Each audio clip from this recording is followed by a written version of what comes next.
আসসালামু আলাইকুম। আমরা সবাই জানি 31শে মে কলিং ভিসার লাস্ট ডেট ছিল।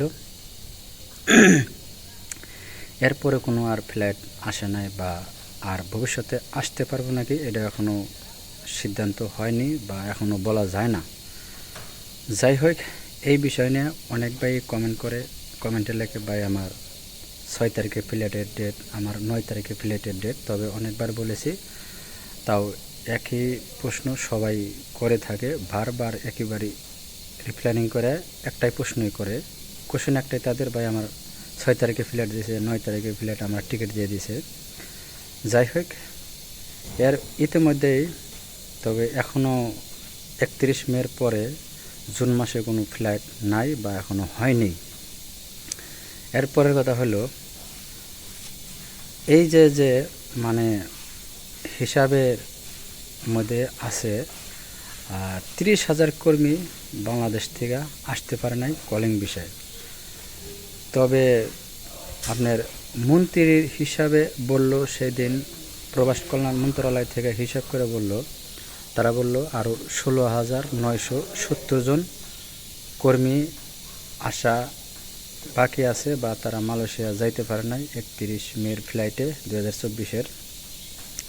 তবে এদের জন্য এরা জানি কোনোভাবে ক্ষতিগ্রস্ত না হয় সেই ব্যবস্থাই করব, বা এদের আপনাদের যারা আসতে পারে নাই তাদের জন্য খুব ভালো একটা কিছু করব আর কি। যাই করুক, আপনার টাকা ফেরত দিক আর আপনাদের মালয়েশিয়া প্রবেশ করাই ইনশাল্লাহ করাইব, বা তারা সেই চেষ্টায় আছে।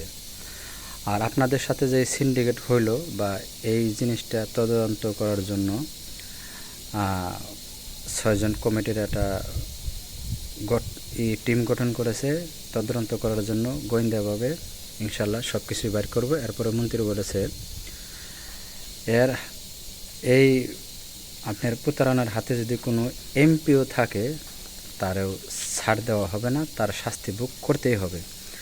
আর মন্ত্রী ঘোষণা দিয়েছে এজেন্সিগুলোকে,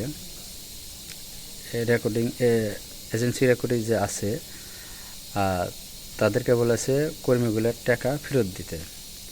যাই হোক ভাই, আমার কথা হইল যে এখন যে দেখা গেছে 2 ভাগে ভাগ হয়ে গেছে, 30,000 কর্মী এখনও আসার বাকি আছে বা শুনে আসলাম বা এয়ারপোর্টে দেখা গেছে।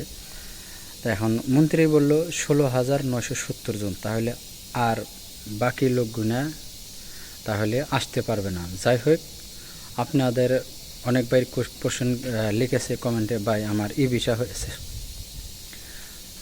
আমার কলিং পেপার হাতে পাইছি, ই ভিসা পাইনি, তা আমি কি ই ভিসার জন্য আবেদন করতে পারবো? ভাই এখন আবেদনের দিন শেষ বা ফ্লাইটেরও দিন শেষ মালয়েশিয়া। আর আপনি যে নতুন করে মালয়েশিয়া কলিং ভিসা আসবেন বা আবেদন করবেন এই সময় আর নাই। যাই হোক, আপনারা নতুন করে কেউ প্রতারিত হবেন না। আর এই যে আপনার তাহলে 30,000-এর মধ্যে 16,970 জন লোক আসতে পারে নাই, তাহলে আপনার কত, প্রায় 13,000-ই কিছু কম। এই 13,000 লোকের দায়ভার কে নিব এখন সেইটাই। কারণ আপনারা যারা আছেন, অনুরোধ করি সবাইকে, আপনারা এদিক সেদিক ঘোরাঘুরি না করে যারা আপনারা আসতে পারেন নাই তারা যেন আপনারা কমপ্লেন করেন, আপনাদের সব কিছু খুলে বলেন মন্ত্রীর কাছে। ইনশাল্লাহ আশা করা যায় ভালো কিছু আপনারা পাইবেন। কারণ মন্ত্রী সবসময় বলবার লাগছে, আমাদের কাছে তো সিন্ডিকেট হয়েছে, আমাদের কাছে তো কেউ এখনও কমপ্লেন করে নাই বা কোনো হয় নাই।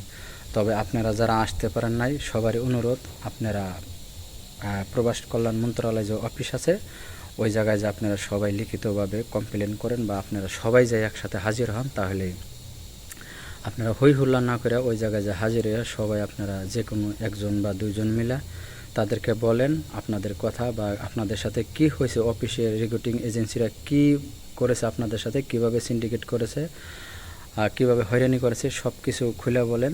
ইনশাল্লাহ তারা আপনাদেরকে যতটুকু হেল্প করার করব, বা আপনাদের টাকা ফেরত দিক বা মালয়েশিয়ায় পাঠায়, যেভাবে আপনাদের একটা সুব্যবস্থা করে দেব। যাই হোক ভাই, এরপরে সবার অনুরোধ রইল পুরো ভিডিওটাই দেখার জন্য। দেখার পরে যদি ভিডিওটা ভালো লাগে অবশ্যই চ্যানেলটা সাবস্ক্রাইব করে দেবেন, পাশে থাকা বেল আইকন অন করে রাখবেন। আপনি যদি আমার চ্যানেলটা অলরেডি সাবস্ক্রাইব করে থাকুন তাহলে আপনাকে অসংখ্য ধন্যবাদ। পেজ থেকে দেখলে পেজটা ফলো দিয়ে বেশি বেশি শেয়ার করে সবাইকে দেখার সুযোগ করে দেবেন। সবার অনুরোধ তুলল ভিডিওটা বেশি বেশি শেয়ার করবেন, সবাই জানি দেখতে পারে। আর সবার অনুরোধ তুলল আপনারা সবাই মিলে প্রবাস কল্যাণ মন্ত্রণালয় যে অফিস আছে ওই জায়গায় যে আপনারা কমপ্লেন করেন বা তাদের সাথে যোগাযোগ করেন। সবাই ভালো থাকবেন, সুস্থ থাকবেন, দেখা হবে কোনো নতুন ভিডিওতে। আল্লাহ হাফেজ।